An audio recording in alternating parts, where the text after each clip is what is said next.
السلام عليكم ورحمة الله وبركاته. دعوتو تكين أكم جرتم بقجرة تنشا قويا رمال كبرني إسنيف أفنه وان أجايبا أكو متدري قبت أرجتن يرو جل كباتيف بدأسا إسنيف كبات الفجرة بدأس نسكن أكم يكون جتن تاتي وان سبتي قوتني بدأ فمودن دتن يجودا بدأسا أكم إسنيف كبات الفجرة بدأسا ملكا بري إثيوبيا كوما شنتما بدأس تكفان لما فانيمو كوما ديدما سدفان كوما كودان بري إثيوبيا تجودا كنين كان كيسا أرما وانا كسيغوتن نموني ساعتي مراسة سنف كان ساعتي كودان أكنا كيستي وانغود أي سنجدو سالبمتي إيجا غوتن بري إثيوبيا بدأ فمودن دتن بري إثيوبيا كوما شنتم يجودا سوني لي مالك كنجت تاتي غره ديماتي تكتا يجودا سوان براكيس سنين أكمتي بدأ فمودن دتن يو كنجت تاتي كمت دري غبر ترغتن فيديو تنجر لينكي أنكا يوتنا ددفتني نموت هدو شير gochuun فيديو أسجر يوتنا ددفتني نموت هدو برجيسو galgalan akka isin kuma dhibba laalamtu gochuu qabdan jechuudha. Hanga bariisatitti kuma dhibba isii guute screenshot kaastanii argitan namoonni share gootan immoo comment jalatti maal jettanii barreessitan video san dhayxanii ilaaltanii san jala barreessitanii jechuudha. Channelli maqaan isaa Rajesho jedha linkii jala isiniif kaaya Rajesho kana seentaniitiin videoon tunis ta'an jala kaa'u. Videoon isin leentame video biraa osoo hin ta'in video maan linkii jala isiniif kaa'u muudannoo fuudhaaf heerumaa jetti duratti anillee irratti dabalatan immoo badhaasa birri Itoophiyaa 50 dafa argadhaa kan jedhu isa kana linkii an jala isiniif kaa'u linkii kana tuquudhaan video kana seentanii daawwattanii jechuudha. Guutuu eega daawwattanii booda hiriyoottan keessaniif gruupii adda addaati irratti Facebook irratti share gootanii TikTok irratti beessa kana kukkutanii gadhiisuu dandeettanii gadhiisuudhaan har'a galgala guyyaan kamisaa guyyaa har'aa share gochuudhaan daddaftaniitiin hanga bariisatitti akka isin 100 seentu ni gootan yoo isin 100 seenti screenshot kaasaa naaf ergitan carraa akkamitti baasa yoo isin 100 seente akka 100 seenten akkuma sa'atii matarratti jechuudha bariisaa yeroo bari'u subii sa'a 12 yookaan tamam namni garii waan rafuuf sa'a tokko akka Itoophiyaatti subii sa'a tokko akka Itoophiyaatti 100 isii seente screenshot kaastee naaf ergitan kaasullee baatan taate namoota hedduu keessaniif badhaasni akka ga'uuf akkam goona isiniif fakkaate carraa commentiin baasaa namoonni share gootanii namoonni daawwatan kun guutuun keessan maal gochuu qabdan video jalatti commentii san jalatti share godhe yettaniitiin commentii barreessitan commentii san jalaa carraa baasaa jechuudha abbaan carraa namni boru haq subii hanga sa'a takkaatitti 100 isii galte share godhe san keessa oolee share godhamtee isin 100 galte birri Itoophiyaa 50 badhaafamaa jechuudha. Itaani baasa eegaa baaseen booda haala sanii birri Itoophiyaa 50 ni badhaasa jechuudha. Kan lammataa guyyaa itti aanu jechuudha. Borumtaa badhaasni 20 Jumaa guyyaa guutuu oolee halkan keessa sa'aatii akka Itoophiyaatti halkan keessa sa'aatii 6 jechuudha. Hanga sanitti yoo fakkeenya hanga bariisas 100 galu baate hanga boru Jumaa galgalaatitti yoo 100 ka galu taate badhaasni gabbu'aa jechuudha. 20 gabbu'aa jechuudha. Kan itti aanu immoo hanga guyyaa sabtii sa'aatii 6 kaasne hanga bariisatitti akka Itoophiyaa guyyaa sa'aatii 6 jechuudha. Kan guyyaa sabtii sanbata xinnaa jechuudha. Hanga sanitti namni share gochuun san keessas hirmaatee san keessatti illee warri oolee guyyaa carraan isin qabdan yoo hanga boru subii Jumaa ganama sa'aat akka Itoophiyaatti hanga sanitti 100 isin galtee badhaasni 50 jechuudha. Yoo boruun galin immoo yoo kan Jumaa galgala sa'a 6 kan galtu taate badhaasni 20 yoo bulteetiin hanga sanitti 100 galchuu baatan guyyaa 3 keessatti kan guyyaa sabtii sa'aatii 6 Itoophiyaa guyyaatti yoo kan 100 kan galtu taate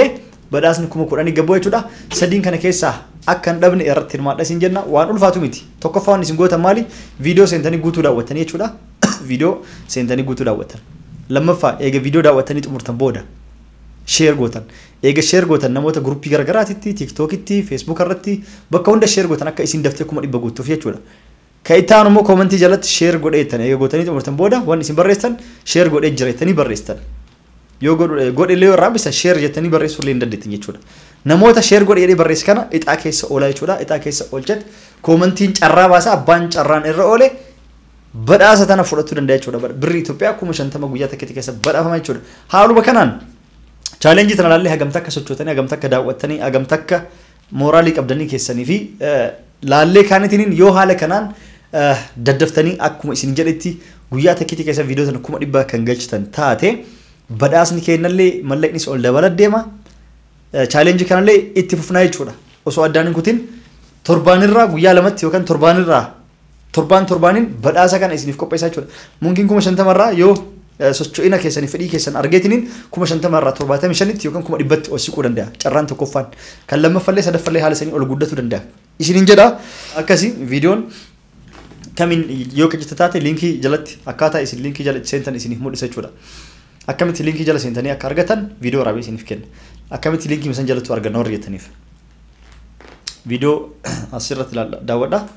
okay YouTube keessa keessatti booda viidiyoon isin share gootan viidiyoon isa kana jechuudha isa kana nama 842 laale isa kana 100 geestan jechuudha liinkii jalatti asitti immoo kan barreessan asii jechuudha liinkii jalatti liinkiin jala isiniif kaa'u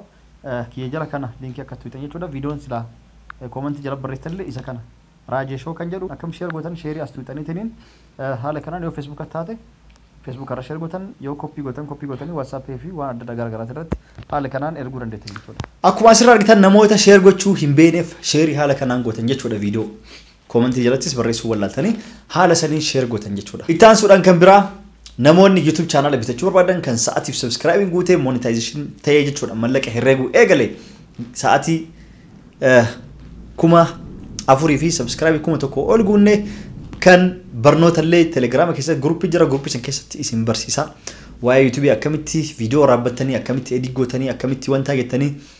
guutuu isaa wal qabatee jechuudha barnoota wajjin waan barbaachuu barbaadanii waan gaafatan guutuu isin barsiisuun dhuunfalleen gaafatan gruupii keessallee dhuftan haala san isin barsiisuudhaan barnoota fudhachaa YouTube namoonni hanga an jaahiza godhee qopheessuufitti barnoota fudhataatiniin akkasitti namni bitachuu barbaadan lakkoofsa bilbilaa kiyya kan asirra maxxane kanaan naaf bilbiltan jechuudha akkuma kanaan durattis maxxanse jechuudha namoota hedduutu iyyuu karaa keessatti dhufaniitiin maal YouTube gurguruu hin dhiistee YouTube barbaaditee yaada dhufaa jiran jechuudha beeksisa son godhin irraa ture jira warri duraan viidiyoo ilaale immoo akkasumatti ilaaleetiin kan bitatee namoota hedduutu bitataa jira osoo